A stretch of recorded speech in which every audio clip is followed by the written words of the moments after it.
नमस्कार सिंह राशि वालों, अगर आप चाहते हैं रोजाना सटीक राशिफल, पंचांग और उपाय तो अभी हमारे चैनल को सब्सक्राइब करें, वीडियो को लाइक करें और अपने परिवार व दोस्तों के साथ शेयर करना बिल्कुल ना भूलें। आपका एक सब्सक्राइब मेरे लिए बहुत मायने रखता है। बात करते हैं 12 अगस्त आपके राशिफल की और जानेंगे ग्रहों का प्रभाव। सूर्य आपके 12वें भाव में है। 12वें भाव में 4 ग्रह हैं, सूर्य, चंद्रमा, बुध और गुरु। शुक्र दूसरे भाव में है, मंगल 11वें भाव में, शनि 8वें भाव में, राहु 7वें भाव में और केतु लग्न में यानी पहले भाव में। सबसे पहले बात करते हैं 12वें भाव की। सूर्य आपकी राशि के स्वामी हैं और 12वां भाव केवल खर्च का नहीं बल्कि विदेश यात्रा, विदेश में नौकरी, दूर स्थान, अस्पताल, एकांत, आध्यात्मिकता, नींद, अनावश्यक खर्च और पुराने अध्याय का हो सकता है। सबसे खास बात यह है कि इस भाव में गुरु, चंद्र और बुध भी मौजूद हैं। इसका मतलब है कि आपके जीवन में इस समय अंदर ही अंदर कोई बड़ा परिवर्तन चल रहा है।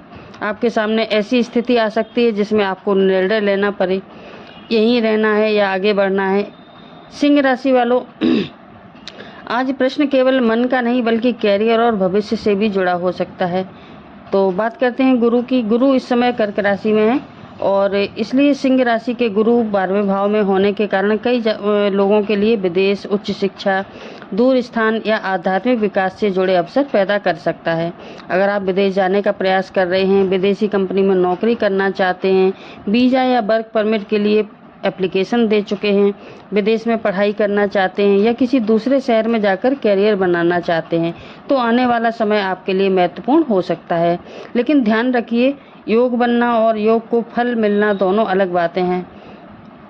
चंद्रमा 12वें भाव में मन को बेचैन कर सकता है और चंद्रमा मन का कारक होता है, तो आपको कभी भविष्य की चिंता होगी, कभी पैसों की चिंता, कभी नौकरी बदलने का विचार मन में आएगा या कभी विदेश जाने की इच्छा होगी या कभी ऐसा लग सकता है कि मैं अपनी जो अभी प्रेजेंट में जो मेरी पोजीशन है उससे आगे निकल के चला जाऊं। और विशेषकर रात में लिया गया कोई भी निर्णय तो उसको दोबारा से चेक जरूर कर लें। बुध भी 12वें स्थान में है। विदेश और ऑनलाइन काम में बुद्धि, कम्युनिकेशन, डॉक्यूमेंट्स, एजुकेशन, बिजनेस या टेक्नोलॉजी के कारक हैं और इससे आपको विदेश से काम करते हैं, एमएनसी कंपनी में काम करते हैं या ऑनलाइन बिजनेस करते हैं, कोई रिमोट जॉब करते हैं, डिजिटल मार्केटिंग में हैं, आईटी या सॉफ्टवेयर क्षेत्र से हैं, विदेश में एडमिशन के लिए डॉक्यूमेंट तैयार कर रहे हैं तो आपको महत्वपूर्ण जो अपॉर्चुनिटी है वो मिल सकती है। लेकिन डॉक्यूमेंट में कोई भी गलती ना करें। वीज़ा, पासपोर्ट से रिलेटेड या जॉब कॉन्टैक्ट, फाइनेंशियल डॉक्यूमेंट, इनको एक बार चेक करना बहुत ज़रूरी रहेगा। दूसरे भाव में शुक्र हैं, धन के लिए अच्छा संकेत है। अब आते हैं धन पर। सिंह राशि का दूसरा भाव कन्या है और यहाँ पर शुक्र बैठे हैं। दूसरा भाव धन, परिवार, वाणी और सेविंग का होता है, बचत का। शुक्र यहाँ पर धन कमाने के अवसर दे सकता है लेकिन खर्च भी बढ़ा सकता है। खर्च आपके विशेषकर कपड़े, ब्यूटी, लग्जरी, घर की सजावट, इलेक्ट्रॉनिक सामान या परिवार पर हो सकता है और पर्सनल कंफर्ट के लिए भी खर्च हो सकता है। तो कमाई बढ़ाना जितना ज़रूरी है उतना ही ज़रूरी है कमाई को रोक कर रखना। अगर पैसा हाथ में आते ही खर्च हो जाता है तो आने वाले दिनों में बजट बनाकर चलें। मंगल 11वें भाव में आय, लाभ, बड़े भाई बहन, मित्र, नेटवर्क और इच्छाओं की पूर्ति, इसलिए कैरियर के लिहाज से आज ये स्थिति काफ़ी सक्रिय है। जॉब वालों को नया प्रोजेक्ट मिल सकता है, बिजनेस वालों को नए क्लाइंट मिल सकते हैं, सेल्स और मार्केटिंग से जुड़े लोगों को फ़ायदा हो सकता है। Social media, networking, communication, technology से जुड़े हैं तो आज आपको बहुत अच्छी अपॉर्चुनिटीज मिल सकती हैं। लेकिन मंगल की ऊर्जा के कारण जल्दबाजी ना करें। कोई अपने साथ काम करने वाले अपने कलीग से कोई भी बहस करके अपना नुकसान ना करें। 8वें भाव में शनि है, ये सबसे महत्वपूर्ण सावधानी। अब आते हैं ग्रह जिस पर नज़रअंदाज नहीं किया जा सकता जिसको, वो है शनि। शनि आपकी राशि के 8वें भाव में बैठे हैं। 8वां भाव अचानक परिवर्तन, हिडन मैटर और जॉइंट फाइनेंस, रिसर्च, इन कामों से जुड़ा होता है या पुराने कर्मों का परिणाम मिलने का, इन क्षेत्रों से ये जुड़ा होता है। 12वां भाव, 8वां भाव। तो आपको कोई अननेसेसरी रिस्क, जल्दबाजी में इन्वेस्टमेंट, बिना पढ़े कॉन्ट्रैक्ट साइन करना, किसी के कहने पर पैसा लगा देना, लोन, इन चीज़ों में कोई जल्दबाजी में निर्णय लेने से आपको बचना चाहिए। शनि कहते हैं कि जो काम नियम से करोगे वही लंबे समय तक टिकेगा, तो आपको जल्दबाजी नहीं करनी चाहिए। और शनि हमेशा ही थोड़ा स्लो रिजल्ट्स देते हैं। 7वें भाव में राहु है, पार्टनरशिप में सावधानी रखें, इसलिए बिजनेस पार्टनरशिप में किसी पर भी आंख बंद करके भरोसा ना करें। और अगर कोई नया बिजनेस प्रपोजल आता है तो सारे डॉक्यूमेंट चेक करें। कोई आपको बड़ा प्रॉफिट दिखाकर किसी में इन्वेस्टमेंट करने के लिए बोल रहा है तो तुरंत पैसा ना लगाएं।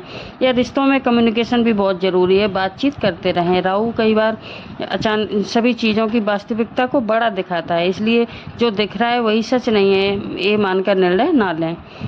केतु लग्न में है, खुद के अंदर बदलाव, ये सबसे खास बात है। केतु आपकी राशि सिंह राशि में बैठा है और इसका प्रभाव व्यक्ति के कॉन्फिडेंस या सेल्फ इमेज पर पड़ सकता है। मुझे पुरानी ज़िंदगी पसंद नहीं आ रही है, आप ऐसे सोच सकते हैं, या आपके अंदर बदलाव की इच्छा पैदा हो सकती है। जो काम कर रहे हैं उससे आप सेटिस्फाई ना हो, जॉब बदलने का मन, शहर बदलने का मन, विदेश जाने का, पुराने रिश्तों में दूरी या आध्यात्मिक चीज़ों की तरफ आकर्षण बढ़ सकता है। लेकिन केतु के समय में सबसे ज़रूरी बात यह है कि डिसीजन लेने में कोई भी जल्दबाजी ना दिखाएं। नौकरी के लिए बात करते हैं तो नौकरी में नई रिस्पॉन्सिबिलिटी मिल सकती है आपको, या कोई नया प्रोजेक्ट, बॉस या सीनियर के सामने अपनी बात रखने का मौका मिल सकता है। और लेकिन 8वें में शनि और 7वें में राहु के कारण ऑफिस में जो पॉलिटिक्स है उससे आपको बचना चाहिए।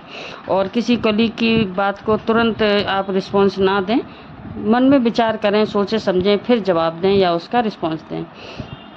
अगर जॉब चेंज करने की सोच रहे हैं तो ऑप्शन देख लें, सारा फाइनल जो भी रिज़ाइन करना हो या ज्वाइन करना हो उससे पहले कोई ऑफ़र लेटर हाथ में ले लेना सुरक्षित रहेगा। उसके बाद ही कोई रिज़ाइन करें या नौकरी बदलें। और नौकरी बदलनी है तो उसके लिए प्लानिंग साथ साथ करें। बिजनेस वालों के लिए मिक्स है आज का दिन, कुछ कहीं आपको लाभ होता हुआ दिखाई देगा, कहीं खर्चे भी दिखेंगे। आज फॉरेन क्लाइंट से या ऑनलाइन क्लाइंट से कनेक्शन बन सकते हैं। और जो भी एग्रीमेंट करें तो पूरा सारा वेरिफिकेशन करके चेक करके ही करें, यही आपकी सबसे अच्छी सफलता की कुंजी रहेगा। और विद्यार्थियों के लिए सामान्य से महत्वपूर्ण है आज का दिन।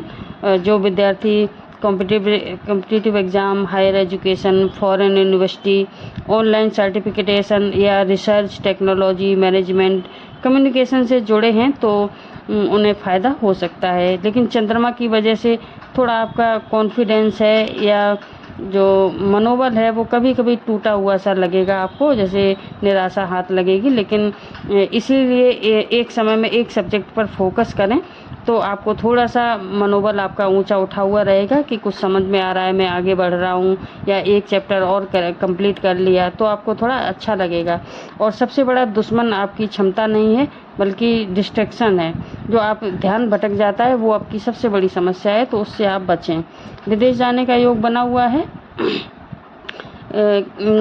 जो विशेषकर जिन लोगों ने पहले वीज़ा एप्लीकेशन, फॉरेन जॉब या स्टडी के लिए, पीआर के लिए, वर्क परमिट के लिए एप्लीकेशन दी हुई है, तो अब समय आ रहा है कि आपको कुछ महत्वपूर्ण सूचना मिले।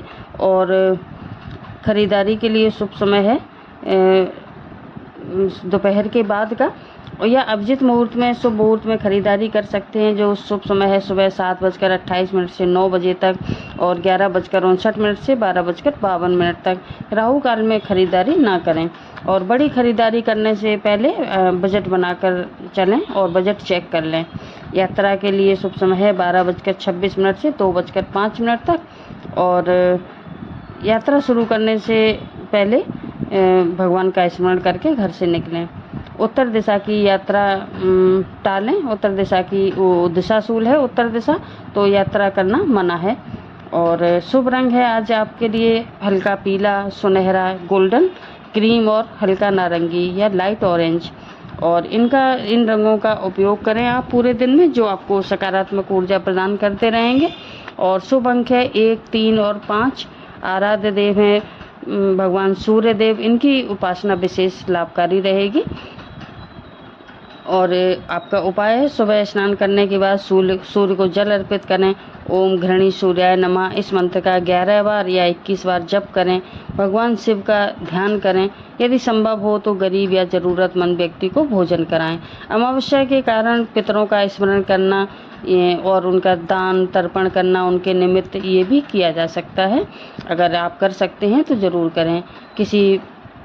आज एक कोई पौधा भी लगा सकते हैं। हरियाली अमावस्या प्रकृति और हरियाली से जुड़ी हुई परंपराओं का दिन है। और ये था आपका आज का राशिफल। वीडियो कैसा लगा कमेंट में ज़रूर बताएं। वीडियो को लाइक एंड शेयर भी करें। चैनल पर नए हैं तो सब्सक्राइब करना ना भूलें। धन्यवाद।